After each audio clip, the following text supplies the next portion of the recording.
right, guys, welcome back to another episode of Live Wire. I am your host, Jared Moore, and Live Wire is the program where we take your questions from the chat. If there is a problem where you guys can't see the video, because for some reason I can't see it on my end, but it says it's fine, you guys pop it into the chat there and let me know if you can't see the video or if there's any problems with the sound or video. But with that being said, we're just going to barrel along, and I'm doing a separate recording, so we'll upload that later if there is any problem. On today's program, we're going to have Rebecca Landsberry-Baker, who is the director of the Native American Journalists Association. Also, she is on the Mvskoke Media editorial board, but for the purposes of this interview, we're talking to her as the co-director of the new documentary, Bad Press. Becca, thanks so much for joining us today. Of course, always happy to be back with Mvskoke Media anytime and chatting with Mvskoke citizens. So it's exciting to be back home in Oklahoma. So I wanted to have you on today because over the weekend was the deadCenter Film Festival where Bad Press was showing. But before we start talking about that, I wanted to get the audience caught up a little bit on what was going on, what's happened since the last time we had you on. So, and for you guys, I'm going to list some stuff. Some of this, I don't know if you guys got awards at it, but because there's been so many awards, but you just jump in anytime, Becca, and let me know. So at Sundance, the film got a special jury award for freedom of expression. Then after that, it was at the River Run Film Festival where it got Best Documentary. And then Sun Valley Film Festival, where it won the prize for One in a Million, which is a prize that's given out to documentaries or features that their budget was under $1 million. After that, Millennium Docs in Poland, which we ran a story in the paper about from Angel's perspective. But did you guys win an award at Millennium Docs, Becca? Not at Millennium Docs, but what was a very cool highlight from that was that some Polish students actually got together and made us a Bad Press movie poster. And so Cool. I'll share that with you. It's very cool. We don't have anything like that at all. And it was just very cool to see the students put that together and just have this beautiful piece of art to remember our experience in Poland. So Absolutely. Really And for you guys out there, there's a link, there's a trailer for the film, a link to it in the description here. That's from the Millennium Docs Poland YouTube channel. So check that out. It's not really a trailer. It's kind of just an excerpt of a couple of minutes from the film, but that'll be your opportunity to see some of what the film is going to look like. After Millennium Docs, you guys went to the Seattle International Film Fest. How did you guys do there? Did you get any awards there? No awards there, but also that was such an amazing experience. So one of the things that I did while I was there, because our team was split, that was happening at the same time as the festival in Poland. So Joe and Angel were there in Poland, and then I went to Seattle along with Garrett and Conrad, and a lot of, I guess, all of the Neotero Foundation fellows, their Indigenous Storyteller fellows, came to one of our screenings of Bad Press, and I got to chat with them about being filmmakers, and a lot of them are coming from different backgrounds and under the umbrella of storytelling. So that was amazing, talking with other Indigenous journalists and just folks who are, maybe there was different career levels, some like me who were really just getting into filmmaking for the first time but have really important and powerful stories to tell. And so Seattle was just a true highlight in our festival experience, having that audience of Indigenous folks who just get the humor off the bat and just understand exactly who our community is and can jump right into that story without a lot of context. So that was a very cool experience, just watching the film again and hearing their reactions in the audience. Awesome. So no awards, but that was again another highlight. Awesome. Well, and then after that, you guys were at the Mountain Film Festival in Telluride. How did that go? Yeah, I wasn't there for that one. I really sad I missed out because it looked beautiful. But I believe we got for that one, we got an honorary mention for documentary at Telluride, if I'm remember, or at Great. Mountain Film. And so, I mean, that's always nice to be, Yeah. recognized there. Even if it's not an actual like award, but I think, any sort of recognition from these juries where there are just amazing, other documentary like features. And again, some of these filmmakers have been are way more seasoned than I am, and so it's always just like a surprise, beat out other amazing films. Absolutely. And then the Berkshire International Film Festival in the UK. Were you able to attend that? I think that was Joe, right? Yeah, Joe and Conrad went to that one. I think it was Berkshire, Maine, if I'm remembering correctly. Okay. I wasn't there at that one.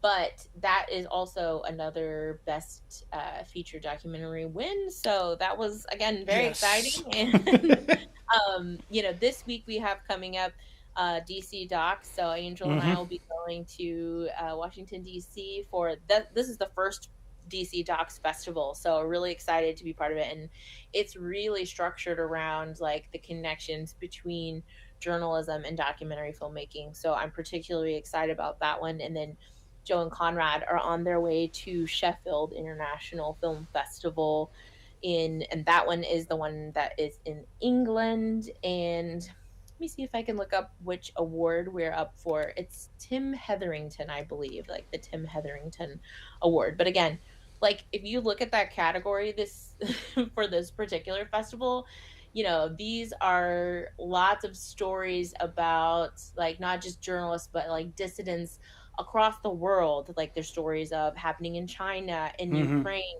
in Russia, about folks just like Angel in our story who, are fighting for democracy, fighting for justice, and fighting for free speech. So just like incredibly powerful, films and stories, again, from all over the world. So to be included in, this kind of lineup, like just seeing how the film, is at that same level, like globally, is just really incredible. Absolutely. And you guys also have on your website there the Nevada City Film Festival as one of the upcomings after Sheffield. Yes, that's correct. I'm looking through my list here too. I think you've hit all of the ones that we have up that I know about. Well, we have an announcement later about that too, guys. So, and I want to remind the audience, I see a couple of new faces there, and hello to everybody. Eats Jay. If you have a question, pop it into the chat and we'll try to get it asked. So with that being said, let's focus on deadCenter for a second. So you guys, do you want to do the announcement of for deadCenter, because we were talking about awards that were won. So yeah, absolutely. So our latest award, I am very proud to say, is Best Documentary Feature from the deadCenter International Film Festival. Yay! So I'm like so excited about this one. Again, like just every time we like look at these categories with the other films that are there, it's always just like so humbling to like be included in this list, and then to bring home the win is just really exciting. And I think again just speaks to the power of like Angel's journey and this this story and the impact that hopefully it has had and will continue to have on the Mvskoke Creek Nation, on our citizens, and other tribes as well. Yeah, absolutely. And while we're chatting, I'm showing the audience there some B-roll of what it was like at the premiere. And I thought the premiere was really cool that they had it at the First Americans Museum in OKC. It's a really wonderful facility. It's a great museum. If you're in OKC, you guys should go check it out. And the Q&A was really interesting for the movie, because there were a lot of citizens there, and we kind of got into the nitty-gritty on some of the stuff that happens in the documentary. I know a lot of your family came out. Could you kind of give people an idea of who was at the premiere from your side that showed up that maybe hadn't had a chance to see the documentary yet? Yeah, it was really like a homecoming, I think, for our film because so many of our family and friends were finally able to be there. You know, Sundance is a hard place to get to. You know, we were Right. scrambling to get there ourselves. But I think, you know, being on our festival run so far, like it hasn't always been like, you know, easily accessible to the folks that are, you know, have been supporting us along this journey. And so to have, you know, this beautiful venue in the First Americans Museum and a place for them to all like gather and like watch the movie, because some of them, like my family members, they haven't seen the film since like a cut like last like November. So Yeah. we shaved off all like lots of minutes between then and the cut that we have now. And so you know, hopefully it's an improved viewing experience for everyone. But yeah, it was just very exciting to have them, you know, in the audience, and you know, folks that have known us, family friends, you know, since we were kids, and having, you know, of course, like Garrett there and his family being from Oklahoma, and our family and friends being from Oklahoma. And then of course even Angel and her mom seeing it for the first time. Mm-hmm. I think that was a really like powerful experience. And then of course you and your family too, Jared. I'm Yeah. just so excited. And I always have to remind people, like, or want to remind you that like you have lots of fans out there. I get people asking questions all the time. They want to know like where they can get more music from Jared, and Yeah. just, like love your role in this story too. So shout out to you for doing double duty and recording and also being a participant. But that's kind of just how we roll, and really just one of the things that we do, being, you know, part of this story. It's part of our personal lives, it's part of our professional, you know, responsibilities, and you know, we have to figure out ways to weave those together sometimes. So I Absolutely. Well, and I could tell you from personal experience too, you know, we weren't able to go to Sundance because of COVID, but we were able to watch it on a laptop, you know, through Sundance's streaming program. But there's a major difference between seeing something on a laptop, or even, you know, like you were talking about previewing it to your family, between that and seeing it in the theater with an audience. So it really is a great film, and it's gotten great reviews. I think it is 100% on Rotten Tomatoes right now. So, Yes. with My that being nephew said, he keeps me aware of our Rotten Tomatoes scores, so yeah, I know we're fresh. it's doing great. So, with that, the audience is right now probably, if they care about the film, they're like, where can I see it? So we have another announcement for this stream. Do you want to let everybody know where they can catch Bad Press on the Res? Yes, so we will be making our Tulsa premiere at the Circle Cinema Film Festival next month in July, and that'll be on Saturday, July 15th. And I believe there'll be some shorts, some Indigenous shorts that are going to play before our film.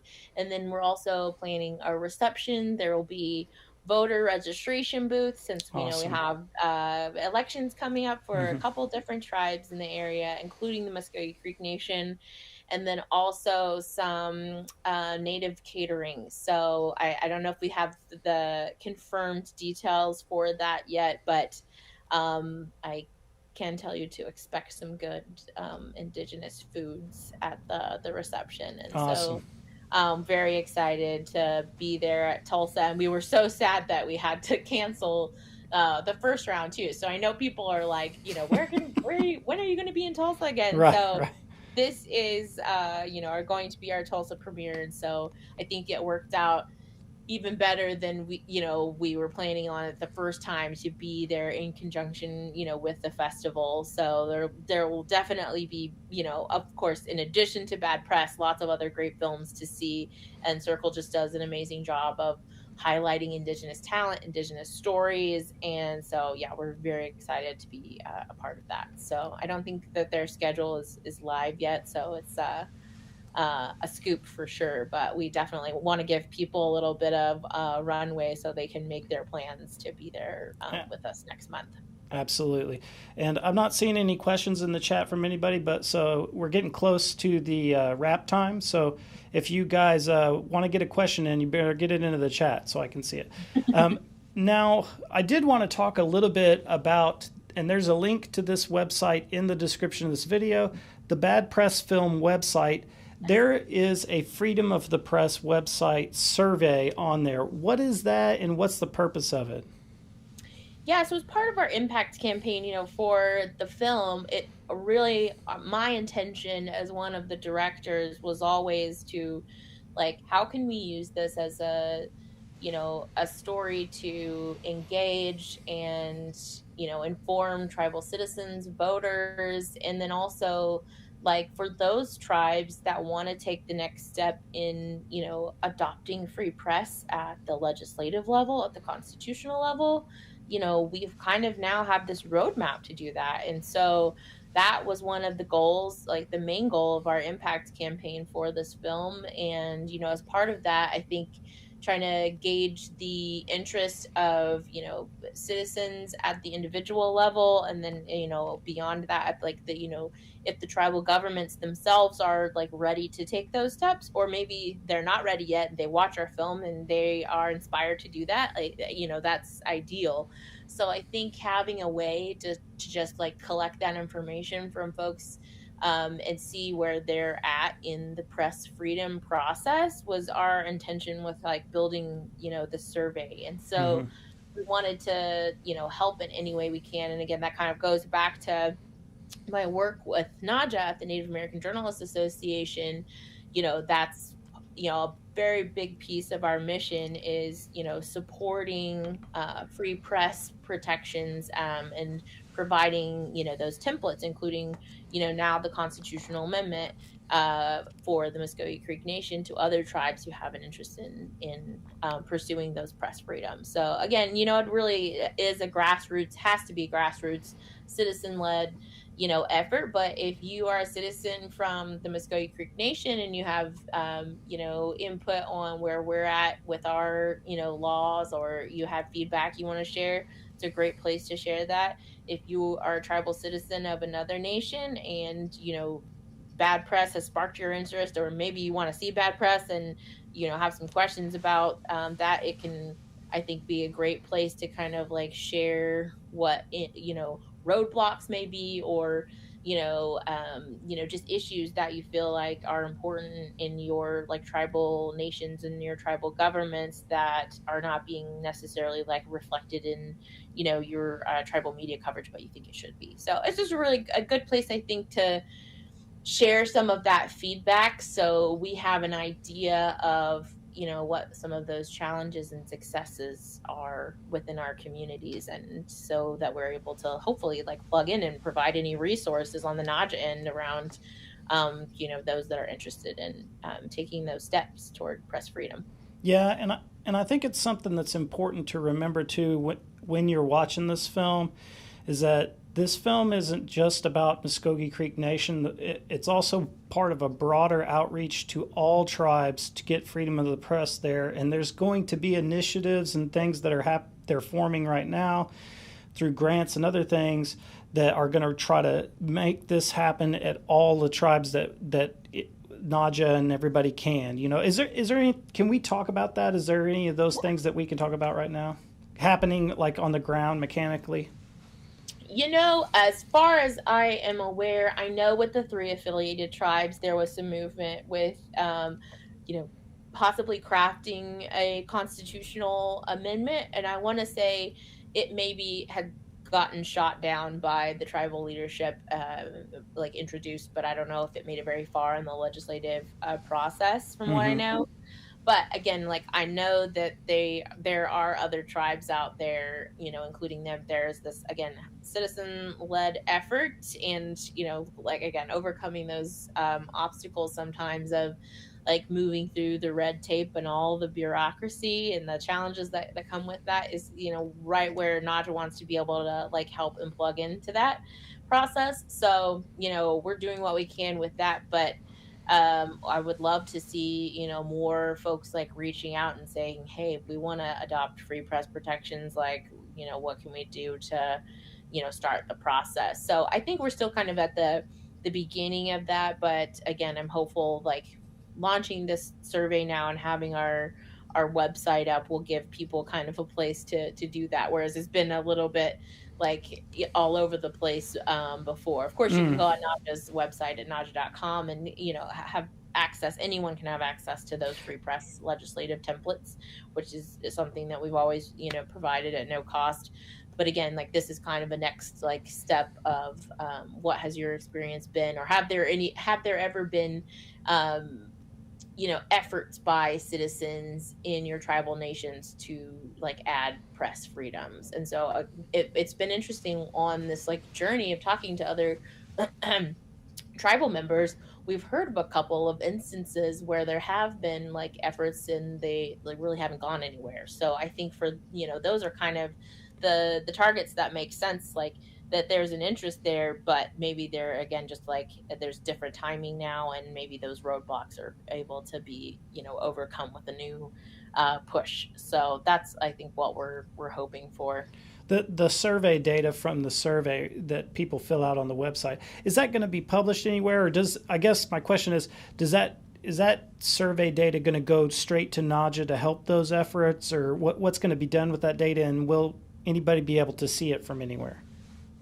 That's a great question. I think, again, our partnership between the film team and with NAJA, it's again such a perfect like pairing, because bad press like shows the real life like impacts of like free press or the lack of it. Mm-hmm. And so right now we were just going to look at that initial data on the film team side and seeing like where would we start with that.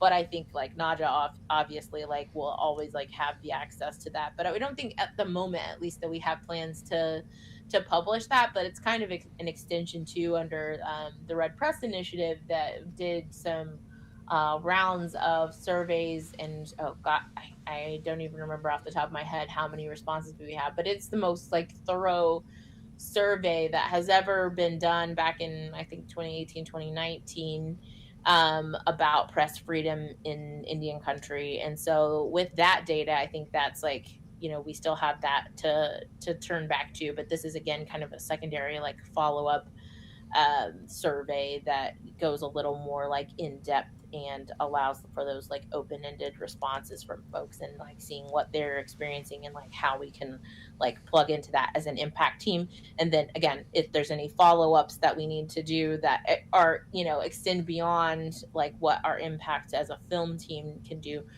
how do we hand those off to NAJA? So I think that's where we're at right now with the data. But I'm sure like I would love to like have a great impact report and like help 10 tribes gain press freedoms and then write a report on that too.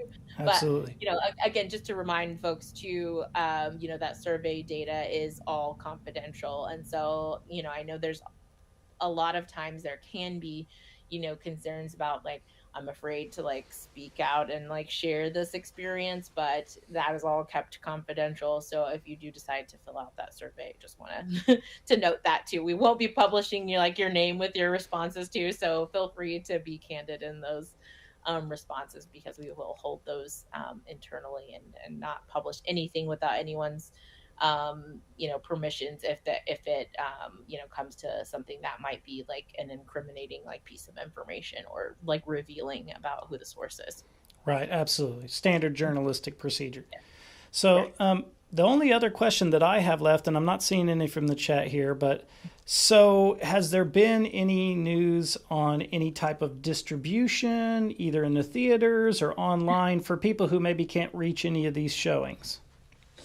Not yet, Jared. We're still hopeful that that distribution is going to come our way. And, as I mentioned at our, one of our screenings at deadCenter last week, that awards are certainly helpful to like, help make sure that you're still like in the conversations for and the distributors that may be, or the representatives that may be like attending these film festivals alongside us. So, we're still trying to have as many conversations as we can, because we want there to be obviously as wide a distribution and as like wide an audience for this film as possible, because we think, obviously it's a very important topic to me and to Absolutely. the Study Creek Nation.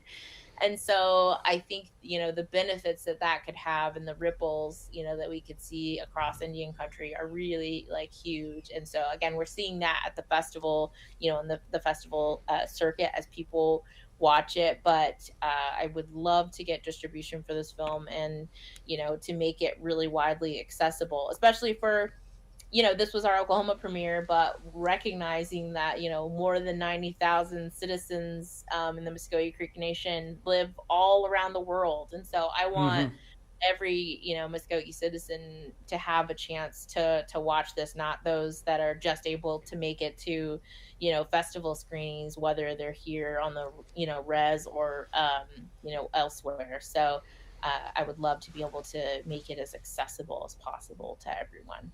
Absolutely. And, one of the points that came up during the Q&A that I wanted to share with the YouTube audience too, if you're watching this and you're not a native and you're kind of saying, well, what do I care? What's it got to do with me? How does it affect me? One of the things that was talked about at the Q&A was that question in particular. And if you think about, and I'm just going to talk about the 5 civilized tribes, the ones that have casino licenses, right? So you have tribal entities that have businesses that are pulling in massive amounts of money every quarter, every year, right? And from the major news perspective of your local news outlets like your local TV or CNN or any of those guys, from their perspective, they're not going to cover any of the political happenings that are going to happen in the tribe because they're going to say, that's a tiny fraction of our audience, and it's going to pull our coverage away from broader coverages, right? That we can reach a larger percentage of our audience. But wouldn't you like to know, as an audience member or somebody who consumes news content, right, what's going on internally at a company like Microsoft or, Facebook or any of those places, right? Because that's the amounts of money that some of these tribes are making every quarter or every year is very comparable amounts. And that anytime you have money, there's going to be political influence of all kinds, even within the tribe, externally in the tribe, and everybody else. So I think that's something that a lot of people don't realize, is that it's not just going to affect Native Americans' decisions that tribes that have casinos in particular have. It's going to affect everybody. And it's kind of a good idea to know the representatives and the executives that are making these decisions. Why are they making those decisions, and how reputable or trustworthy are those people? Even if you yourself may not have the ability to vote for them or not vote for them, your local political representation, your national political representation will have to do business with these guys. That's just the way that things go. So that's something to keep in mind if you're on the fence about catching the documentary when it's either digitally distributed, or if you're at a theater and it's showing there, go in and check it out, because it'll be an eye-opening experience. I personally guarantee it. So, but with that being said, I don't see any questions in the chat, Becca. I do want to thank you so much for coming on the program again. We're going to try to do coverage as much as we can of the documentary, try to get the word out, and hopefully we can have some type of distribution announcement soon to say, hey, everybody, go to this link and you can watch it. It's $2 or whatever it'll be.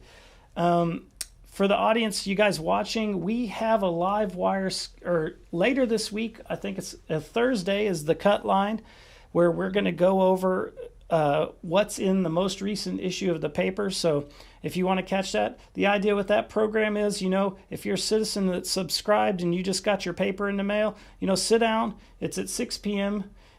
Pull your paper out, look through the paper. If you got a question about a story that's in the paper there, we're going to be live. You can come into the chat on YouTube and you could say, hey, what about this or what about that? And I'll try to answer it as best I can. Next week, we have another live wire with a group that is setting up a online database that people can go and search for their relatives to see if they were in a boarding school. So it's going to be a really interesting live wire. And then the next week after that, we have, we're bringing back on the program Hugh Foley. You might remember that we had him on Livewire last year about his research with Mvskoke hymns, but we're having him back on the program the week after next week to talk about his involvement with reservation dogs and how they're going to be filming some episodes on in a certain place in Oklahoma. I don't want to ruin it for you guys, but there's been some coverage. So tune in for that. And with that being said, I think that pretty much wraps us up. I don't see any other questions in the chat. Becca, do you have anything you'd like to leave the audience with? Oh gosh, this is always the toughest question. I think we've covered a lot of ground, and like I said, I'm so excited to be back in Oklahoma, for deadCenter, and then for to see everyone on the res next month at Circle Cinema. I can't wait for that. And yeah, hopefully we'll eventually have some distribution news. So I'd be happy to plug back in to Livewire anytime to share the good news, if and when that happens. So fingers crossed. Yeah. And if you're watching this and you know a distributor or anybody, get in touch with them. This thing is solid gold. It's going to make money. So with that being said, I'll see you guys next time, and chihichoth, Lees.